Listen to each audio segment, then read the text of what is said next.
Selamat siang pemirsa, kasus tindakan pidana perdagangan orang atau TPPO dengan modus penipuan lowongan kerja scam di Kamboja kembali menjadi sorotan. Sebanyak 38 warga negara Indonesia saat ini terdampar di Phnom Penh setelah melarikan diri dari perusahaan scam. Mereka menceritakan kondisi kerja yang brutal, penahanan paspor, hingga denda overstay yang mencekik. 38 WNI ini merupakan kelompok yang awalnya berjumlah 64 orang. Mereka berhasil kabur dari perusahaan yang memaksa mereka melakukan penipuan online di Kamboja. Namun, mirisnya solidaritas mereka pecah. 20 orang di antaranya memutuskan kembali ke perusahaan scam tersebut setelah diiming-imingi kenaikan gaji, janji pelunasan dengan overstay, dan janji tidak ada lagi penjualan manusia. 8 orang lainnya berhasil pulang ke Indonesia. Para korban yang mayoritas berasal dari Medan direkrut melalui jejaring sosial. Mereka tergiur janji gaji fantastis hingga 10 juta rupiah lebih. Proses rekrutmen dilakukan sepenuhnya secara daring tanpa pernah bertemu langsung dengan perekrut yang mereka sebut Pak Egen di Indonesia.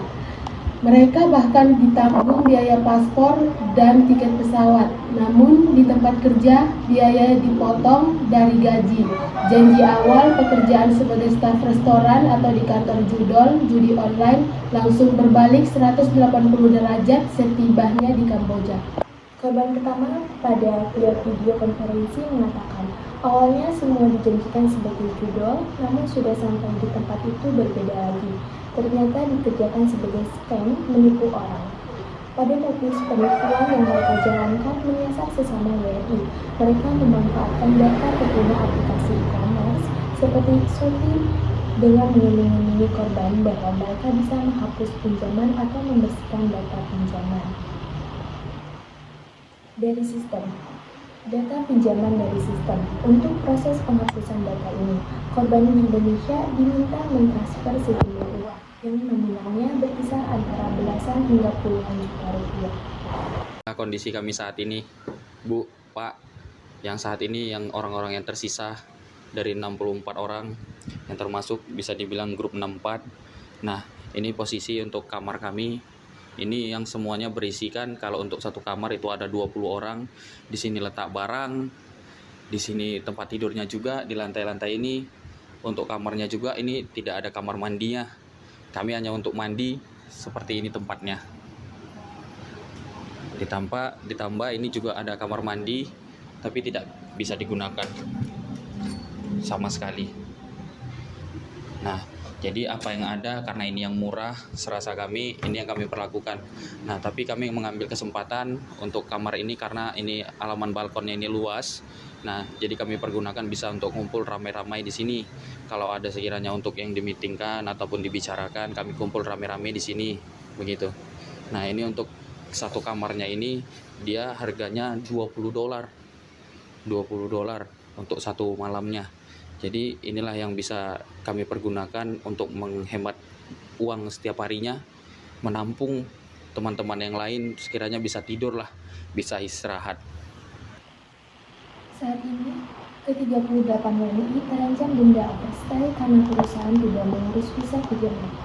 Uya dalam dialognya menyebut denda ini bisa mencapai sekitar 23 juta rupiah per orang untuk kasus terberat yang tentu tidak mampu mereka bayar.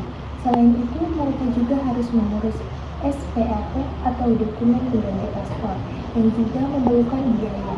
Mereka kini mengandalkan bantuan termasuk dari Uya untuk bertahan hidup selama seminggu terakhir di Kamboja. Menanggapi situasi ini, Uya yang juga anggota Komisi 9 DPR RI bersama Miss Yuni, aktivis perlindungan PMI, berjanji mengawal pemulangan para korban. Mereka akan menyerahkan data lengkap kepada Kementerian Luar Negeri dan Duta Besar RI di Phnom Penh. Miss Yuni secara khusus mendesak pemerintah daerah, terutama pemerintah Sumatera Utara dan Medan, untuk memberikan atensi serius karena mayoritas korban berasal dari wilayah mereka. Hal ini dianggap sebagai tanggung jawab untuk mengedukasi rakyatnya agar tidak terjebak dalam jebakan scam internasional. Kasus ini kembali menegaskan bahwa bekerja di scam atau judi online di luar negeri, meskipun dilegalkan di negara tersebut, tetap melanggar hukum Indonesia jika menyasar di WNI. Pihak berwajib dihimbau untuk bertindak tegas karena akan terus memantau perkembangan pemulangan 38 WNI ini.